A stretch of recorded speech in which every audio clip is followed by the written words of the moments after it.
So for my project, for 10 weeks of the entire quarter, I spent doing this. At the beginning of the class, we decided that we wanted to aim for the simplest, most effective things to enable calm. And for me, the thing I thought would do that is smiling.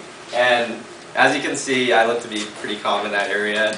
As Frank brought up earlier, there's quite a large set of research that points to how effective smiling is at creating calm and reducing stress. I won't go through all that again. But so for my first iteration of my project, I did, instead of a group thing, I did a one-to-one connection. So I signed up 7 people, and on a daily basis, I would send a text message with an MMS of me smiling, requesting only one in return. And that was it. I was just looking for basic proof of concept to see what worked and what didn't. And surprisingly, over the course of 7 days with 7 people, everyone responded every day. But at the same time, that's kind of boring. One thing that was really interesting came up during recruiting when I was trying to sign people up. All the people that I got to sign up for the pilot were in my immediate social circle, those people there. All those people on the outside didn't want to sign up. They thought it was kind of weird that they'd be getting smiling pictures of me every day and that I wanted them in return. So I took these learnings and went on to my next phase, which kind of converged on what Frank did. So I had originally the MMS on an individual basis, and then took that to a different step and started using a group messaging platform called GroupMe.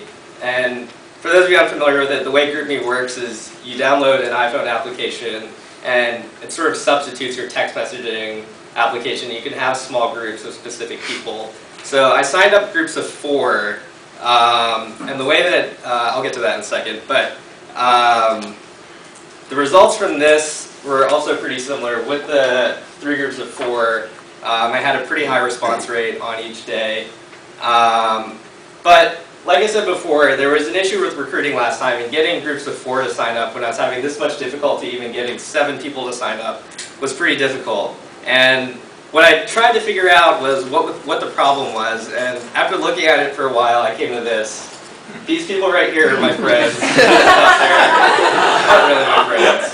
And the thing is, I can only extend my social circle so far, and in order to get people to actually participate, I relied on the people that chose to participate the first time. I asked them to go out and recruit friends because they saw the value in the initial pilot and would be able to convey it to their friends in a way much better than I could possibly imagine. So another thing that I just happened to notice about this that Frank brought up is that things like this, or that what people do like on a daily basis when they're interacting with each other, it's an existing system. Like, you're not creating false groups. Like, if you take a bunch of random people, this isn't going to work as effectively because, like you saw in that original slide, people get kind of weirded out by these sorts of things. It's kind of a startling revelation, but people like doing kind of weird things with each other and their friends. It's a very basic premise, but it's missed pretty intensely in a lot of design studies. So there's a few things that I took away from this that I'm kind of encapsulating in the Rose method or what have you, is that there's a few things you need to do. Don't force group assemblage. Just rely on existing social circles if you want them to be effective. If you force things, it's going to take too much time, too much effort. If you just go with something that's already there, it's going to be a lot easier and a lot more effective. And people will also be a ton more motivated to do it. Second thing, don't force everything. Don't do all the work yourself.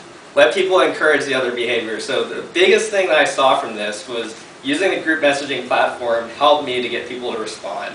When someone else responded on the group messaging platform, I didn't have to remind everyone else to do it. The simple response of seeing someone else's friend do it reminded them that they had to do it. If I, for example, sent them 5 text messages a day of me, it wouldn't be nearly as engaging as if they got 5 of their friends to send different responses. So it's a much more engaging way to interact with people that are participating in your studies if you have other people interacting with their friends. And last but not least, don't make it boring. You're taking these pre-existing social circles and you're trying to get action out of them.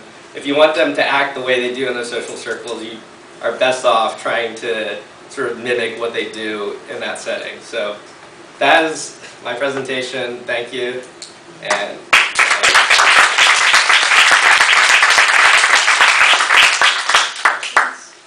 do we have time for questions, or do we go to judges? Yes, we have time. Okay, Sean, deal with your questions. Absolutely.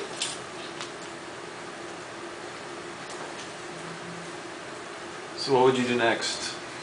So the one thing that I struggled with the first one as well as this one is creating a system that doesn't directly involve me. So in every instance of the pilot, the first one and the second one, I had to act as the initial trigger. So if I were to want to like expand this to other people, that's obviously not scalable. So I'd want to find some way to get people to like get the ball rolling on their own without, having to like force things a little bit initially. So that's like the thing I'm trying to figure out right now. Yes? One of your slide sets got retweeted a lot on Twitter in the last 24 hours. Why?